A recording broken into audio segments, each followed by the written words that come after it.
नमस्कार दोस्तों, स्वागत है आप सभी का फिर से मेरे हिस्ट्री चैनल हिस्ट्री हब पे। हमने जो प्राचीन भारत की श्रृंखला शुरू की थी, जिसमें हमने प्राचीन भारतीय इतिहास को अध्ययन करने के स्रोत पढ़े थे, फिर पाषाण काल पढ़ा था, हड़प्पा सभ्यता पढ़ी थी, इसके बाद हमने महाजनपद काल पढ़ा था और मगध साम्राज्य का उदय देखा था। इस श्रृंखला को मैंने रोक दिया था बीच में नेट के एग्जाम की वजह से, तो उसी श्रृंखला को मैं फिर से कंटिन्यू कर रहा हूँ। और आज हमारा जो लेक्चर होगा वो प्राचीन भारत में पहला विदेशी आक्रमण जो हुआ है उसके ऊपर होगा, जिसमें मैं चर्चा करूंगा उस आक्रमण की भी, और उस आक्रमण पे के जो प्रभाव हुए हैं भारत के ऊपर, उसके ऊपर हम चर्चा करेंगे। तो अगर हम देखें तो प्राचीन भारत में जब हम बात करते हैं मगध साम्राज्य के उदय के बाद, तो हम बात करते हैं मौर्य काल की। लेकिन मौर्य काल के उदय से पहले प्राचीन भारत में दो बड़े विदेशी आक्रमण हुए हैं। पहला आक्रमण हुआ है वो हुआ है हक्कामनी यानी ईरान से हुआ है। इस क्षेत्र से आक्रमण हुआ है, जिसने भारत के पश्चिम उत्तर प्रांत यानी कि जो हमारे गंधार और ये जो सिंध का प्रांत है, इसके ऊपर आक्रमण किया और इसको विजित किया है। और दूसरा आक्रमण हुआ है यूनानी यानी कि ग्रीस से हुआ है, जिसकी हम चर्चा करेंगे अपने अगले सत्र में। तो आज हम जो हमारा जो चर्चा का विषय रहेगा मुख्य रूप से वो पारसिक हक्कामनी जिसको हम बोलते हैं या ईरानी आक्रमण है, और ये भारत में होने वाला पहला विदेशी आक्रमण है। इसके ऊपर हम चर्चा करेंगे कौन कौन से राजाओं ने इसके भारत के ऊपर आक्रमण किया इस साम्राज्य से, और उसके आक्रमण के जो प्रभाव हुए, जो भारत की सांस्कृतिक और राजनीतिक दृष्टि से भारत को उसने किस तरह से दिशा दी, उसके ऊपर हम चर्चा करेंगे। तो उससे पहले मैं बता देता हूँ आपको कि ये जो पूरा हमारा सेशन होगा, इस विषय के ऊपर जो अध्ययन किया गया है उसके स्रोत क्या हैं, उसके सोर्सेज क्या हैं। एक बुक है एडवर्ड मेयर की, कैम्ब्रिज हिस्ट्री ऑफ इंडिया, इससे कुछ तथ्य लिए गए हैं। कैलाश चंद्र ओझा की एक पुस्तक है the history of foreign rule, इससे कुछ तथ्य लिए गए हैं। और मजूमदार सर की एक पुस्तक है इंडियन हिस्टोरिकल क्वार्टरली, एक्चुअली पुस्तक नहीं है, एक ऐसे है, इससे भी बहुत ज़्यादा इसमें आर्ट और कल्चर को उसने किस तरह से प्रभावित किया इसके ऊपर इसमें हमको जानने को मिलता है मजूमदार सर की पुस्तक से। महाजनपद काल की जो हमने बात की थी, तो बताया था आपको कि उस समय मगध साम्राज्य का उदय होने लगता है और उसका उत्कर्ष हमने देखा था। और जो मगध साम्राज्य है उसकी विस्तारवाद नीति भी हमने देखी थी, किस तरह से भारत का जो मध्य भाग है वो मगध साम्राज्य की विस्तारवाद नीति का शिकार होता है, और इस तरह से मगध जो है वो मध्य भारत के भाग और जो पूर्वी भारत का भाग है उसको एक छत्र शासन के अधीन ले आता है। लेकिन जो भारत का पश्चिम उत्तर प्रांत है, जहाँ पे गंधार है, जहाँ पे अश्मक है, जहाँ पे कंबोज है, ये सारे के सारे किसी एक छत्र शासन के अधीन नहीं आ पाते, और वहाँ पे इसी वजह से काफ़ी ज़्यादा अराजकता फैली होती है और अव्यवस्था फैली होती है, और ये छोटे छोटे राज्यों में विभक्त होते हैं, जैसे कंबोज और गंधार मैंने आपको बताया। तो ये जो क्योंकि छोटे छोटे राज्यों में विभक्त हैं और वहाँ पे अराजकता फैली है, अव्यवस्था फैली है, तो जाहिर सी बात है जितनी भी बाहर की जो ऐसी बहुत ज़्यादा शक्तिशाली सत्ता होगी वो इसके ऊपर आक्रमण करने की ज़रूर कोशिश करेगी। तो इस तरह से ये आकर्षण केंद्र बन जाता है सार्वभौमिक सत्ता की अनुपस्थिति में विदेशी आक्रमणकारियों के लिए। ये इसका एक महत्वपूर्ण कारण है। तो जो विदेशी आक्रमण हुए, सबसे पहला हम हक्कामनी आक्रमण और उसके प्रभाव देखते हैं। हक्कामनी आक्रमण की अगर हम देखें, ईरानी आक्रमण में तो सबसे पहला नाम आता है साइरस द्वितीय का। हक्कामनी साम्राज्य का संस्थापक है साइरस द्वितीय, नाम याद रखिए, साइरस द्वितीय है, और ये पहला भारत पे आक्रमणकारी माना गया है, भारतीय इतिहास में माना गया है। क्योंकि जब मैंने आपको हड़प्पा पढ़ाया था उस समय बताया था कि किस तरह से आर्यन इन्वेजन थ्योरी को नकार दिया गया है इतिहासकारों द्वारा, किस तरह से हड़प्पा की सभ्यता का जो अंत हुआ उसमें एक थ्योरी दी गई थी कि क्योंकि हो सकता है आर्यन ने इन्वेड किया हो इसलिए उसका अंत हो जाता है, तो उसको नकार दिया गया। तो आर्यन थ्योरी जो इन्वेजन थ्योरी है उसको नकार दिया गया। इसका मतलब आर्यन फर्स्ट इन्वेडर नहीं थे। तो पहला आक्रमणकारी कौन है, वो साइरस है भारतीय इतिहास में, जिसका नाम आता है साइरस द्वितीय। इसका काल खंड है 558 से 529 ईसा पूर्व, और इसका एक अन्य नाम आता है कुरुश महान। तो ये एक महत्वपूर्ण फैक्ट है आपके लिए, यहाँ से क्वेश्चन भी बन सकता है। कुरुश महान इसका एक नाम है। 6वीं शताब्दी ईसा पूर्व में ये पश्चिम एशिया का सर्वाधिक शक्तिशाली शासक बन जाता है, और जितना भी ईरान का जो बड़ा सा क्षेत्र है वो इसके अधीन हो जाता है। और अब जैसे मैंने आपको इस मैप में दिखाया, ये ईरान है और इसकी जो पूर्वी सीमा है, ये वाली जो इसकी ईस्टर्न बाउंड्रीज हैं, वो अब इंडियन सब कॉन्टिनेंट के पश्चिमी जो सीमा है उससे टकराने लगती हैं, उससे मिलने लगती हैं। तो जाहिर सी बात है अब क्योंकि यहाँ पे अराजकता भी फैली हुई है और वो जो उसकी सीमाएं हैं उसको वो बढ़ाना चाहता है, उसने ईरान पे पूरा कब्जा कर लिया है, तो वो चाहेगा कि वो भारत की सीमाओं को अपने अधीन करे। लेकिन इसने भारत के किन प्रदेशों को जीता, ये ठोस प्रमाणों के अभाव में निश्चित रूप से नहीं बताया जा सकता, क्योंकि हमको लिटरेरी सोर्सेस और जो आर्कियोलॉजिकल एविडेंसेस मिले हैं वो इस बात की ज़्यादातर पुष्टि नहीं कर पाते कि इसने किस क्षेत्र को विजित किया होगा। और समकालीन इतिहासकारों में इसकी ऐसी कोई चर्चा भी नहीं है। हालांकि जो इसके बाद के इतिहासकार हुए हैं और ख़ास करके जो यूनानी इतिहासकार हैं जिनको हम क्लासिकल राइटर्स भी बोलते हैं, जिनमें नाम आता है जेनोफोन, स्ट्रैबो और एरियन का, जो इसके काफ़ी बाद हुए हैं, उन्होंने अपनी पुस्तकों में या अपनी विवरण में इसके आक्रमण का हमको विवरण दिया है और ये एकमात्र प्रमाण है इसके आक्रमण का। इसके अलावा सिकंदर का एक नौसेना अध्यक्ष है जिसके बारे में हम आपको बता भी चुके हैं पहले भी, नियार्कस जिसका नाम है। नियार्कस के विवरण के अनुसार साइरस का जो भारत में आक्रमण हुआ वो जेड्रोसिया के रास्ते हुआ और जेड्रोसिया के रास्ते जो उसने आक्रमण किया है वो विफल रहा है। अब ये जेड्रोसिया का रास्ता कौन सा है आप देख लो एक बार। जेड्रोसिया जो है वो ये वाला रास्ता है जो कि डेजर्ट से होते हुए आता है।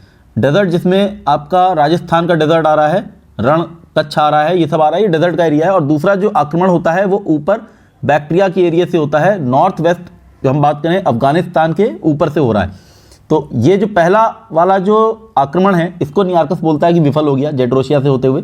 और मेगास्थनीज के अनुसार जो उसने काबुल घाटी के मार्ग से जो आक्रमण किया वो भी विफल हो गया, क्योंकि मेगास्थनीज ऐसा बोलता है कि काबुल घाटी के मार्ग से केवल हीरेक्लीस, डायनोसियस और सिकंदर को छोड़कर किसी अन्य विदेशी शक्ति ने भारत के किसी प्रांत को विजित ही नहीं किया। तो ऐसा मेगास्थनीज इसलिए बोलता है, हो सकता है ऐसा अनुमान लगाया गया कि हो सकता है क्योंकि वो यूनानी था और खासकर वो सिकंदर के महत्व को बढ़ाना चाहता था, बढ़ा चढ़ा के बताना चाहता था, इसलिए शायद उसने ऐसा बोला कि सिकंदर, डायनोसियस और हीरेक्लिस के अलावा किसी अन्य विदेशी ने इस रास्ते से भारत पे विजय हासिल नहीं करी। लेकिन जब हम बात करते हैं रोमन लेखक प्लिनी की, तो प्लिनी विवरण देता है, उसके विवरण से हमें ज्ञात होता है कि जो साइरस द्वितीय है इसने कपिशा नगर को ध्वस्त कर दिया था। अब ये कपिशा नगर जो है ये गांधार क्षेत्र के ही एक भाग है।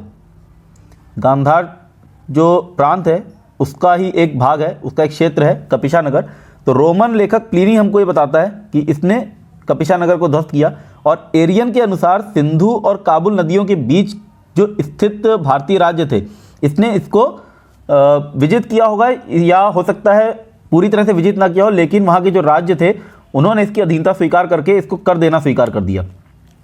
तो इसका मतलब इसने आक्रमण किया होगा और उनको कर देने पे मजबूर किया होगा, ऐसा हमको एरियन बताता है। तो एरियन और प्लिनी के अनुसार इसने यहाँ पे आक्रमण किया और यहाँ के राजाओं को कर देने पे विवश किया।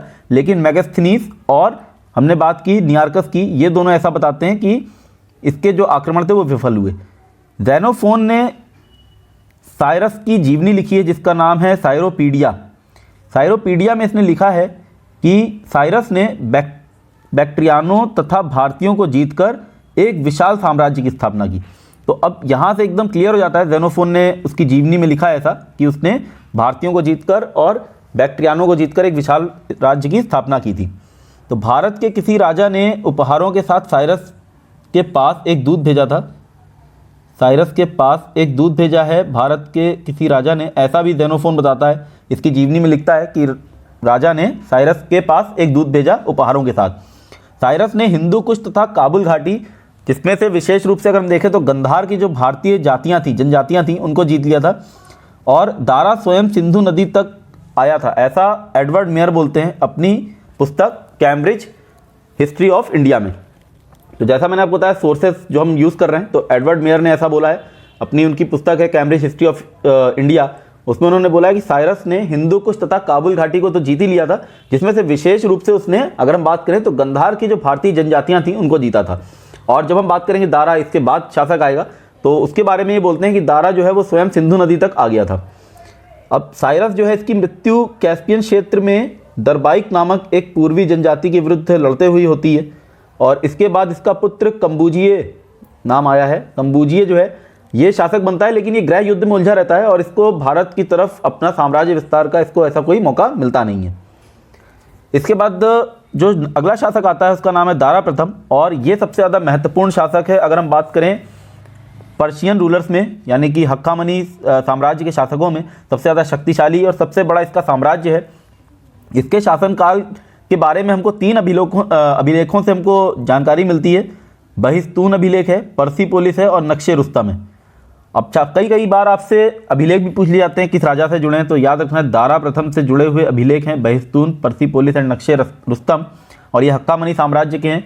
और कई बार आपसे इसके क्रम भी पूछे जा सकते हैं, तो ये इसी क्रम में है, बहिस्तून आएगा, उसके बाद पर्सिपोलिस का इसका अभिलेख है, उसके बाद नक्शे रुस्तम का अभिलेख है।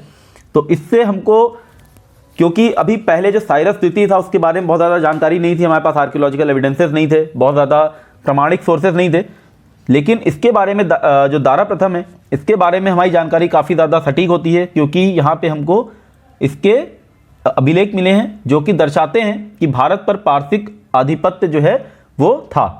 ये अभिलेख फारसी भाषा में है और इनकी जो लिपि है वो कीलाक्षर है। ये महत्वपूर्ण है, कई बार आपसे भाषा भी पूछते हैं अभिलेखों की, उनकी लिपि भी पूछते हैं। बहिस्तून अभिलेख 518 से 519 ईसा पूर्व के बीच का माना गया है और इसमें ये जो अभिलेख है बहिस्तून, इसमें बताया है कि इसके साम्राज्य में 23 प्रांत थे। ऐसा उल्लेख मिलता है हमको कि इसके साम्राज्य में 23 प्रांत थे, जिसमें से हमको 3 ऐसे प्रांतों के नाम मिलते हैं जिनके नाम भारत के प्रांतों से मिलते हैं, जैसे शतगु यानी कि सप्त सिंधु का जो प्रदेश है वो, और गदर मिलता है जिसको हम आधुनिक गंधार बोल सकते हैं, या प्राचीन भारत में गंधार नाम आपने सुना होगा। तो गदर और शतगु मिलता है 23 प्रांतों में। इन 2 प्रांतों के नाम हमको मिलते हैं बहिस्तून अभिलेख में। और पर्सिपोलिस और नक्शे रुस्तम का जो अभिलेख है उसमें हमको हिंदू नाम मिलता है, यानी कि सिंधु का भी उल्लेख हमको मिल जाता है। तो जो 3 प्रांत हैं भारत के, सप्त सिंधु, गंधार और सिंधु प्रदेश, ये तीनों हमको उल्लेख मिलते हैं इसके अभिलेखों में। पहले 2 जो प्रांत है सप्त सिंधु और गंधार, वो हमको केवल बहिस्तून में मिलता है। तो इसलिए ऐसा अंदाजा लगाया गया कि बहिस्तून अभिलेख जो कि 518 से 519 ईसा पूर्व का है, तो शायद इसने पहले 2 ही प्रांत जीते हों, सप्त सिंधु और गंधार। और क्योंकि ये जो पर्सिपोलिस और नक्शे रुस्तम इसके बाद के अभिलेख हैं, यानी कि 515 ईसा पूर्व के हैं, 3-4 साल बाद के हैं, तो हो सकता है बाद में उसने सिंधु प्रदेश तक अपनी जो जीत है वो हासिल कर ली हो और विस्तार कर लिया हो अपने साम्राज्य को।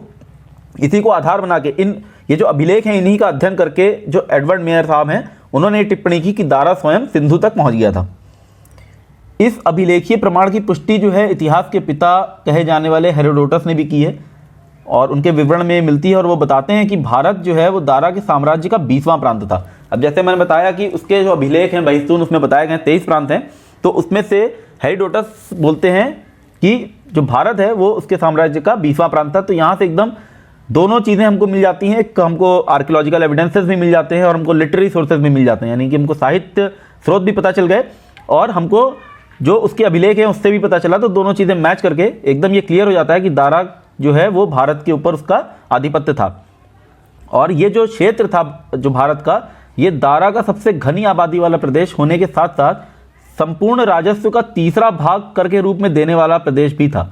मतलब सबसे ज़्यादा उसको जो राजस्व आता था वो इसी भाग से आता था। अब उसके पास इतना बड़ा साम्राज्य ईरान का खुद है और फिर भारत का इतना छोटा सा जो क्षेत्र है वो सबसे ज़्यादा घनी आबादी वाला है, लेकिन जितना उसको पूरे साम्राज्य से जितना उसको कर मिलता है उसका 1/3 भाग केवल उसको इस छोटे से प्रदेश से मिल जा रहा है। और इस राशि को बताया गया है, इस राशि का उल्लेख किया गया है कि 300 टैलेंट स्वर्ण चूर्ण के बराबर थी ये राशि। 300 टैलेंट स्वर्ण चूर्ण के बराबर ये राशि बताई गई है। अभी इसको इकोनॉमिस्ट और हिस्टोरियन ने मिलकर इसका कैलकुलेशन किया है, तो ये करीब 10 लाख पाउंड, ये राशि 10 लाख पाउंड के बराबर आई है। तो इतना उनको रेवेन्यू केवल इस छोटे से देश से मिल जाता था। हेरोडोटस साहब एक और चीज़ बताते हैं कि दारा ने 517 ईसा पूर्व अपने नौसेना अध्यक्ष, जिसका नाम है स्काईलेक्स। अब ये भी कई बार प्रश्न आ सकता है कि दारा का नौसेना अध्यक्ष कौन है और सिकंदर का अध्यक्ष कौन था। सिकंदर का नियारकस था, स्काईलेक्स है दायरस का, ये इसका नौसेना अध्यक्ष है। और इसको दारा भेजता है एक जहाज़ी बेड़े के साथ सिंधु नदी का मार्ग खोजने के लिए। तो ये भी हमको बताते हैं हेरोडोटस।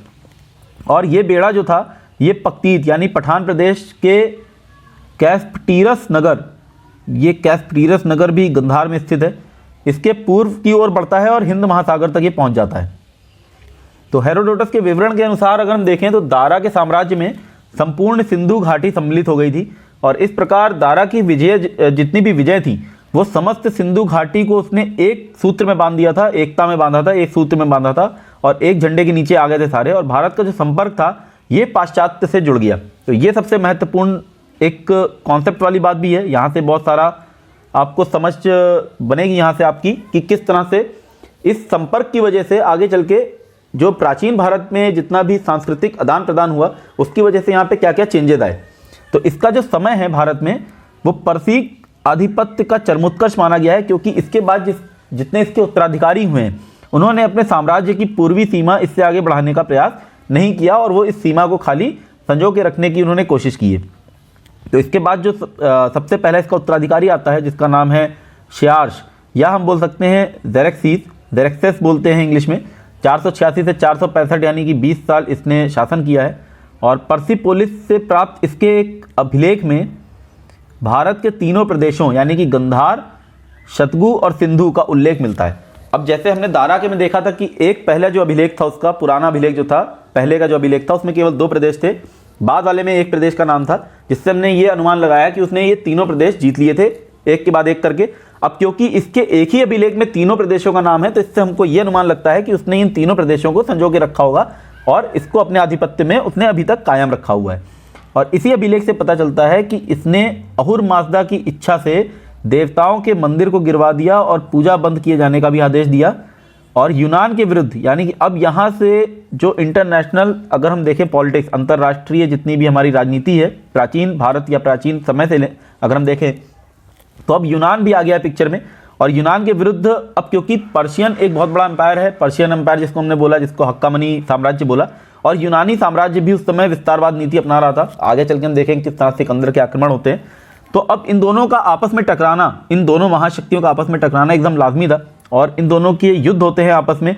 और यूनान के विरुद्ध युद्ध में जो ज़ेरेक्सेस है, इसने गंधार और सिंध के सैनिकों को भर्ती किया और ऐसा करने वाला, ऐसा भारतीय सैनिकों को भर्ती करने वाला ऐसा ये पहला विदेशी शासक बना। तो ये इसके साथ एक बहुत ही महत्वपूर्ण फैक्ट जुड़ा हुआ है, कई बार आपके साथ पूछा जा सकता है, बहुत फेवरेट क्वेश्चन होते हैं कि प्रथम जो भी चीज़ प्रथम बार हुई है इतिहास में वो क्वेश्चन बनी जाती है। तो इस तरह से यहाँ से क्वेश्चन बन सकता है कि कौन सा प्रथम ऐसा विदेशी शासक था जिसने गंधार और सिंध के सैनिकों को भर्ती किया या भारतीय सैनिकों को भर्ती किया। तो हेरोडोटस जो हैं ये बोलते हैं, ये काफ़ी प्रभावित होते हैं भारतीय सैनिकों के सूती वस्त्रों से, बहुत ज़्यादा प्रभावित होते हैं और उन्हें इन्होंने वर्णित किया है अपने राइटिंग्स में कि किस तरह से वो कंधे पे धनुष और कमान लेके चलते हैं। परंतु ये जो ज़ेरेक्सेस है ये यूनानियों से परास्त हो जाता है, यूनानी जो है इसको हरा देते हैं। ये भी एक बहुत ही महत्वपूर्ण फैक्ट है और क्योंकि ये पूरी हिस्ट्री बदलने वाला एक फैक्ट है, इतिहास यहाँ से चेंज होता है। यहाँ से जो पर्शियन एम्पायर है वो अपने डिक्लाइन की तरफ जाता है, फॉल की तरफ जाता है और उसका किसी तरह से जो है विनाश होना शुरू हो जाता है। तो हम देखते हैं ज़ेरेक्सेस की जब मृत्यु हो जाती है, उसकी मृत्यु के बाद जो उसका उत्तराधिकारी है वो है अर्थजर्कीस। अर्थजर्कीस उसका उत्तराधिकारी है और हेरोडोटस इसी का समकालीन इतिहासकार था। तो ये एक फैक्ट बन जाता है, हेरोडोटस जो है वो इसी के समय में इतिहासकार था और इसके समय में पर्सिपोलिस के दक्षिणी मकबरे के ऊपर सम्राट के सिंहासन के पास करदाताओं के चित्र अंकित हैं। मतलब एक जो उसका मकबरा बना है वहाँ पे एक सिंहासन बनाया हुआ है जिसको बोला है कि ये जो हक्कामनी शासक है अर्थजर्कीस, इसका ही सिंहासन है और उसके पास जो कर देने वाले लोग हैं उन व्यक्तियों के चित्र अंकित हैं, जिनमें से 3 के ऊपर लिखा हुआ है सत्तागिदाई, गंधार तथा सिंध। इससे ये पता चलता है कि अभी भी इसके समय में, हालांकि विनाश की ओर ज़रूर जा रहा है, यूनानियों ने उनको हरा दिया है, लेकिन अभी भी इसके समय में जो है जितना हक्कामनी साम्राज्य है उसका आधिपत्य अभी भी भारत के इन प्रांतों में बना हुआ है। अब इसके बाद आता है अर्थजर्कसीस द्वितीय और इसका राजवैद्य है टेसियस। ये टेसियस बहुत ज़्यादा महत्वपूर्ण है। जब हम कभी हिस्ट्रियोग्राफी कभी पढ़ेंगे तो हिस्ट्री राइटिंग्स के ऊपर जब हम क्लास लेंगे तो ये टेसियस का नाम बहुत ज़्यादा महत्वपूर्ण है। यहाँ से हिस्ट्री राइटिंग यानी कि जो इतिहास लेखन है उसकी शैलियों के ऊपर हम चर्चा करेंगे और ये अलग अलग शैलियाँ हैं हेरोडोटस की, टेसियस की। तो अर्थजर्कसीस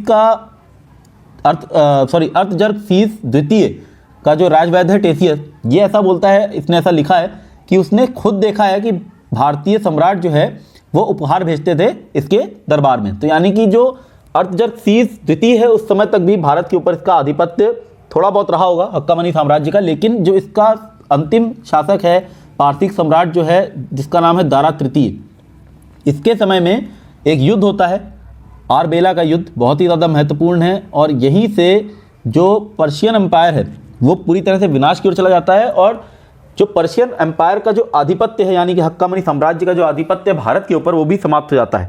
और यहाँ पे हमको नाम सुनने को मिलता है सिकंदर महान का, जिसके बारे में हम चर्चा करेंगे अपने अगले लेक्चर में। तो जो एरियन है इस युद्ध के बारे में क्या बताता है थोड़ा बहुत। एरियन के अनुसार सिंधु के पूर्वी तथा पश्चिमी भागों के सैनिकों ने सिकंदर के विरुद्ध आरबेला के युद्ध 331 ईसा पूर्व में इसकी मदद की, यानी कि दारा तृतीय की मदद की। अब इस वर्ड के ऊपर थोड़ा सा गौर कीजिए, ये वर्ड आया है मदद की। ऐसा नहीं है कि उसने इनके साथ युद्ध किया, मदद की। इसका मतलब ये है कि अब वो इसके आधिपत्य में प्रत्यक्ष रूप से नहीं रहे होंगे, डायरेक्टली उसके अंडर नहीं थे दारा तीर्थिके, इसीलिए इन्होंने मदद की। तो मदद करने वाली बात से हमको ऐसा समझ में आता है कि अब जो है पारसिकों का प्रभाव इस क्षेत्र में कम हो गया था, और इस युद्ध में सिकंदर ने इसको बुरी तरह परास्त कर भारत के इस क्षेत्र से पारसिक आधिपत्य समाप्त कर दिया। अब यहाँ पे जो हक्कामनी साम्राज्य का जो प्रभाव था वो समाप्त हो जाता है, और यहाँ से हमको देखने को मिलेगा यूनानी आक्रमण और उसके प्रभाव। लेकिन हम चर्चा कर लेते हैं जो जितना भी इसका एम्पायर था, पारसिक एम्पायर जो आक्रमण हुए, उसका भारत के इस भाग पे क्या प्रभाव पड़ा, सांस्कृतिक रूप पे और राजनीतिक रूप में भी। तो अगर हम देखें तो इन्होंने जो शासन किया एक तरह से, वो करीब 2 सदियों तक शासन किया है। 200 साल लगभग अगर हम देखें इतिहास में, अगर हम समय को देखें तो 200 साल लगभग शासन हुआ है। और राजनीतिक दृष्टि से अगर हम देखें तो इसका जो उत्तरी भाग है देश का, उसके ऊपर कोई खास ज़्यादा प्रभाव नहीं देखने को मिलता, क्योंकि बहुत ज़्यादा डायरेक्टली उन्होंने रूल भी नहीं कर पाए हैं, और क्योंकि वो बहुत ज़्यादा पूर्वी डायरेक्शन, मतलब ईस्टर्न डायरेक्शन में था, पूर्वी दिशा में था उनके, तो उनके साम्राज्य से काफ़ी दूर भी था। बहुत ज़्यादा प्रभाव हमको राजनीतिक रूप से नहीं दिखता। लेकिन इससे एक चीज़ जरूर साफ हो जाती है कि पश्चिमोत्तर जो भारत था उस समय, उसमें बहुत ज़्यादा राजनीतिक रूप में कमजोरी थी, उजागर करता है ये। और इसी कमजोरी को जो इन्होंने उजागर किया, उसी का फ़ायदा आगे चलकर, या हम कह सकते हैं कि इन्होंने एक तरह से रास्ता दिखाया कि आगे चल के यूनानियों ने आक्रमण किया, शकों ने किया, फिर पहलवों ने आक्रमण किया इसी क्रम में, और ये आक्रमण करने के लिए आकर्षित होते रहे। और हमारे एक इतिहासकार हैं RS शर्मा सर, उनके अनुसार यूनानियों को पारसिकों से ही भारत विजय की प्रेरणा मिली। तो प्रेरणा इसीलिए मिली क्योंकि इन्होंने रास्ते दिखा दिए, किस रास्ते से हम आक्रमण कर सकते हैं, जैट्रोसिया से भी आ सकते हैं और काबुल घाटी से भी आ सकते हैं। तो उन्होंने रास्ते भी दिखाए, और उन्होंने यहाँ की राजनीतिक जो कमजोरी थी उसको भी उजागर कर दिया पश्चिमोत्तर प्रदेशों की। सांस्कृतिक दृष्टि से अगर हम देखें तो संपर्क जो स्थापित हुआ, इसका प्रभाव बहुत ज़्यादा सांस्कृतिक दृष्टि से पड़ा, और भारत के व्यापार जो ईरान के साथ हुआ उसके साथ बहुत ज़्यादा इसका प्रभाव पड़ता है। और भारतीय व्यापारी जो हैं इनको बहुत फ़ायदा मिलता है, क्योंकि स्काईलेक्स जो था जिसकी हमने बात की थी, उसने समुद्री मार्ग खोजे थे भारत और हक्कामनी साम्राज्य के बीच, उसने समुद्री मार्ग खोजे, जिसकी वजह से भारतीय व्यापारियों को बहुत ज़्यादा उसका लाभ हुआ, बहुत ज़्यादा फले फूले वो। और पश्चिमोत्तर सीमा प्रांत से मिलने वाले ईरानी सिक्के ईरान और भारत व्यापार की पुष्टि भी करते हैं। तो हमको यहाँ से बहुत सारे ईरानी सिक्के मिले। सिक्कों के ऊपर कई बार प्रश्न पूछता है UGC नेट, इसलिए मैंने एक बहुत ही महत्वपूर्ण यहाँ पे फैक्ट डाला है। ईरानी सोने के जो सिक्के थे उनको डेरिक बोला गया है। ईरानी सोने के सिक्के डेरिक बोलते हैं इसको, बहुत महत्वपूर्ण यहाँ से प्रश्न बन सकता है। और जो चांदी के सिक्के थे उनको शिगलोई या शेकल्स बोला जाता है।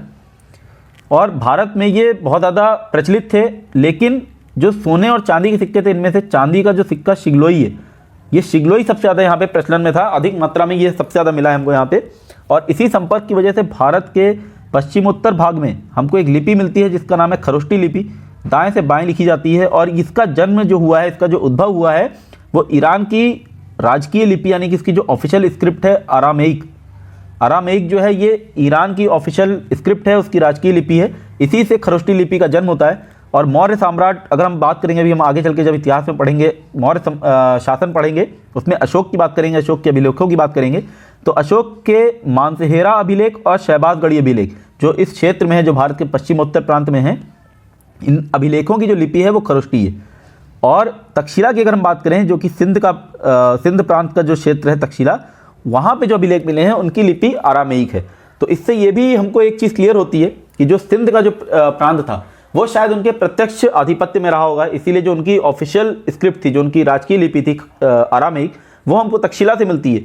लेकिन जो और प्रांत थे जैसे शहबाजगढ़ी या मानसेहरा में जो अभिलेख बनाए उसने, गांधार प्रांत जो थे, वो शायद उनके डायरेक्टली उनके अंडर नहीं रहे होंगे। तो इसलिए वहाँ पे हमको मिली जुली एक स्क्रिप्ट मिली है जिसका नाम है खरोष्टी, जिसका जन्म जरूर अरामेइक लिपि से हुआ है, लेकिन वो अरामेइक लिपि वहाँ पे अशोक के अभिलेखों में नहीं है। तो मौर्य शासन पे अगर हम देखें, जब हम बात करेंगे मौर्य शासन की, तो इन चीज़ों को मैं फिर से बताऊंगा आपको। लेकिन अब क्योंकि हम बात करें सांस्कृतिक क्या प्रभाव पड़े, तो मौर्य शासन इसके जस्ट बाद आ जाता है। और हमने देखा कि अभी ये 400 समथिंग BC की बात कर रहा है, इसके बाद फिर मौर्य साम्राज्य का उदय होगा।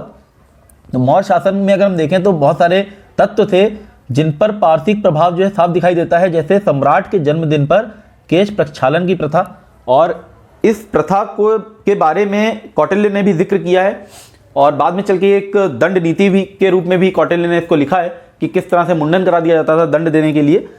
इसके अलावा स्त्रियों को शासक का अंगरक्षक नियुक्त किया गया।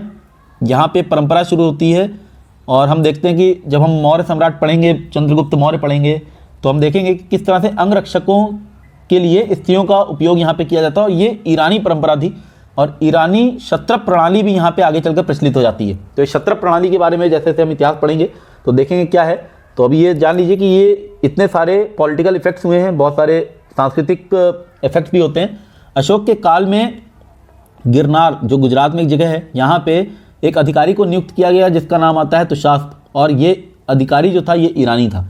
सम्राट के कक्ष में पवित्र अग्नि प्रज्वलित करने की परंपरा भी ईरानियों से संपर्क की ही देन है।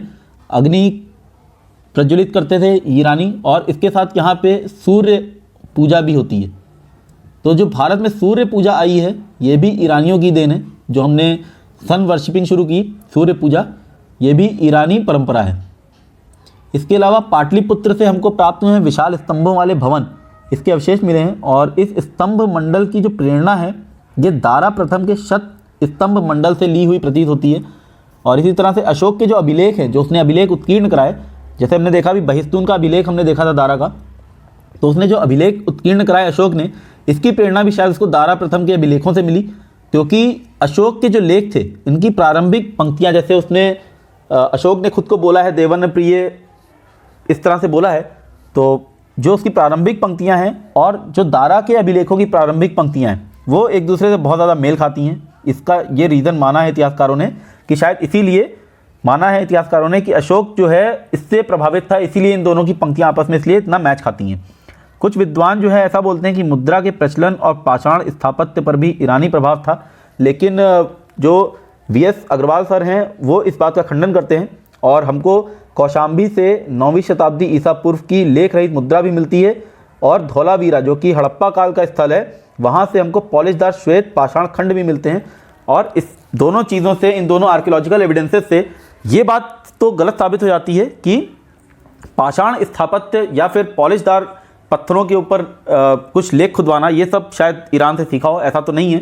क्योंकि हमको धौलावीरा से भी मिल गया है ये, और हमको मुद्रा जो है वो कौशाम्बी से 9वीं शताब्दी से मिली है। तो मुद्रा भी जो प्रचलन हुई है वो भी हमने उनसे नहीं सीखी, और पाषाण स्थापत्य भी उनसे नहीं सीखा। लेकिन इसके अलावा बहुत सारी और चीज़ें जो मैंने आपको बताई, जैसे सूर्य पूजा हुई या अग्नि प्रज्वलित करना, केश प्रक्षालन और क्षत्रप प्रणाली, ये सब हमने इनसे सीखा है। तो मैं ख़त्म करता हूँ अपना आज का लेक्चर। नेक्स्ट लेक्चर में हम पढ़ेंगे ग्रीस यानी कि यूनानी आक्रमण, जो भारत पे यूनानों ने आक्रमण किया, जिसमें हम बात करेंगे सिकंदर की, अलेक्जेंडर महान, अलेक्जेंडर द ग्रेट जिसको बोलते हैं, सिकंदर महान बोलते हैं, हम इसकी बात करेंगे। और जो ग्रीस ने जो आक्रमण किया, जिसको हम बोलते हैं द्वितीय विदेशी आक्रमण को भी इसको बोला गया है, पर्शियन के बाद ग्रीस ने आक्रमण किया है, तो इसका भारत के ऊपर क्या प्रभाव पड़ा।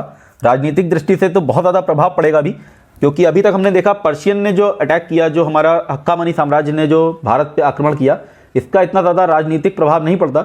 लेकिन जब ग्रीस से अलेक्जेंडर का जब हम यहाँ पे आक्रमण देखेंगे तो बहुत ज़्यादा राजनीतिक प्रभाव भी देखेंगे। और क्योंकि हम बात करेंगे 300 कुछ BC की, और उस समय हमको इतिहास में बहुत सारे लिटरेरी सोर्सेज भी मिलेंगे जिससे बहुत ज़्यादा हमको ज्ञान मिलता है भारत की, जो उत्तर भारत की राजनीतिक दशा है उसके बारे में भी, यहाँ के गणराज्यों के बारे में भी बहुत ज़्यादा उसमें चर्चा की गई है। तो ये सब हम बात करेंगे अपने अगले लेक्चर में। तो मिलता हूँ मैं आपसे अपने अगले लेक्चर में, तब तक के लिए धन्यवाद।